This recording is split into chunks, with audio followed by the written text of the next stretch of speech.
ಈಗಾಗಲೇ ನೀವು ಕೂಡ ಕಾರ್ಗಿಲ್ ಯುದ್ಧದ ಸಂದರ್ಭದಲ್ಲಿ ಇದ್ರಿ. ಆ ಒಂದು ಯುದ್ಧದ ಟೈಮಲ್ಲಿ ಕೂಡ ಯಾವ ರೀತಿ ಘಟನೆ ಇತ್ತು ನೀವು ಸ್ವತಃ ಕಂಡಿರುವಂತವ್ರು.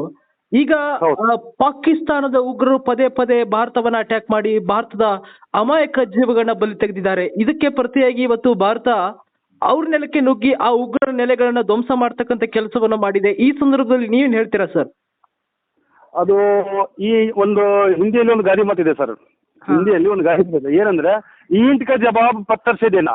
ಎಸ್, ಈಂಟ್ ಕಾ ಜವಾಬ್ ಪತ್ತರ್ ಸೆ ದೇನಾ. ಇದು ನಮ್ಮ ಮೊದಲಿಂದನೂ ಗೊತ್ತು, ನಮ್ಮ ಇಂಡಿಯನ್ ಸೈನಿಕರಿಗೆ ಮೊದಲಿಂದನೂ ಗೊತ್ತು. ಅವ್ರು ಒಂದ್ ಸಾರಿ ತೊಂದರೆ ಕೊಟ್ರೆ ನಾವು 4 ಸಾರಿ ಅವ್ರಿಗೆ ತೊಂದರೆ ಕೊಡ್ತೀವಿ ಅನ್ನೋದು ನಮ್ಗೆ ಗ್ಯಾರಂಟಿ ಇದೆ.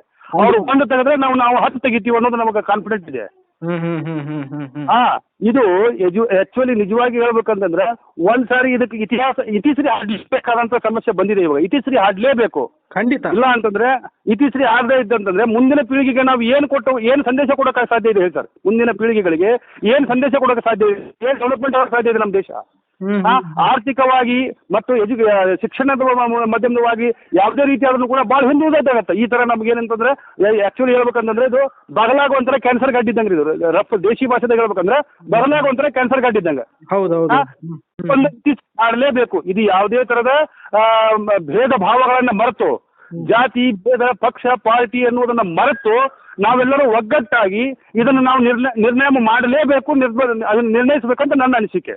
ಓಕೆ, ಈಗ ನಿನ್ನೆ ಕೂಡ ನಡೆದಿರುವಂತದ್ದು ನಿಮ್ಗೆಲ್ಲ ಗೊತ್ತಿರುತ್ತೆ ಸರ್. ಈಗ ಆ ದಾಳಿ ಯಾವ ರೀತಿ ಆಗುತ್ತೆ ಅನ್ನುವಂಥದ್ದು ಯಾರು ಕೂಡ ಊಹೆ ಮಾಡಿರ್ಲಿಲ್ಲ. ಎಲ್ಲ ಜನ ನಿದ್ದೆಯಲ್ಲಿದ್ರು.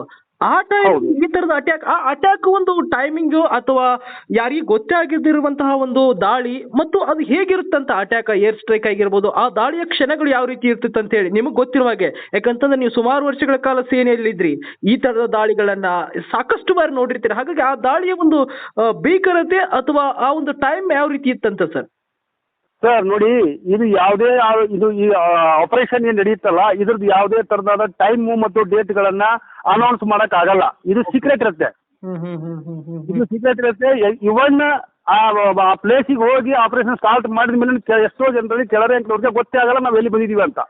ಈ ಲೆವೆಲ್ ಸೀಕ್ರೆಟ್ ಮೇಂಟೈನ್ ಮಾಡುತ್ತೆ ಅದನ್ನ. ಕಾನ್ಫಿಡೆಂಟಲ್ ಅಂತಾರೆ, ಎಕ್ದಮ್ ಸೀಕ್ರೆಟ್ ಇರುತ್ತೆ. ಒಂದು. ಎರಡನೇದು, ಇದು ದಾಳಿ ಮಾಡೋದು ಬಿಫೋರ್ ಆಗಿ ಹೆಸರು ಹೇಳಲ್ಲ. ಇಂಥ ಜಾಗ ಇಂಥ ಪ್ಲೇಸ್ ಯಾರಿಗೂ ಹೇಳಿರಲ್ಲ.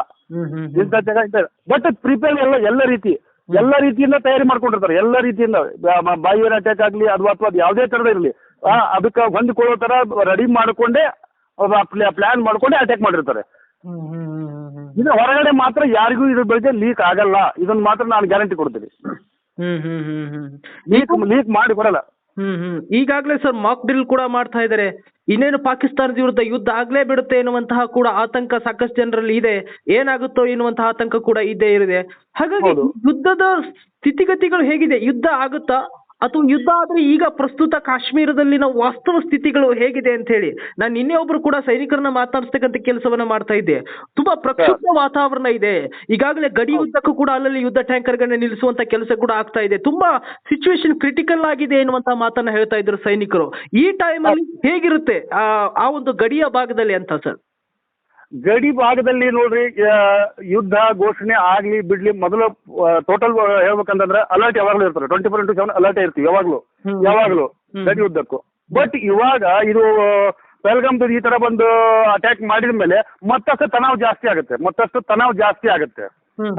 ತನಾವ್ ಜಾಸ್ತಿ ಆಗಿ ಮತ್ತಿನ್ನ ಎಂಟಕ್ಕೆ ಜವಾಬ್ ಪತ್ರ ಸದೇ ಹೇಳಿದ್ನಲ್ಲ, ಎಂಟಕ್ಕೆ ಜವಾಬ್ ಅವ್ರು ಒಂದ್ ಸಾರಿ ಅಟ್ಯಾಕ್ ಮಾಡ್ತಾರೆ, ನಾವು 4 ಸಾರಿ ಅಟ್ಯಾಕ್ ಮಾಡ್ಬೇಕು ಅನ್ನೋ ಭಾವನೆ ಬಂದ್ಬಿಡ್ತೀವಿ. ಎಲ್ಲ ಸೈನಿಕರ ಭಾವನೆ ಹೃದಯದ ಮನಸ್ಸಿನ ಬಂದ್ಬಿಡ್ತೀವಿ ಭಾವನೆ.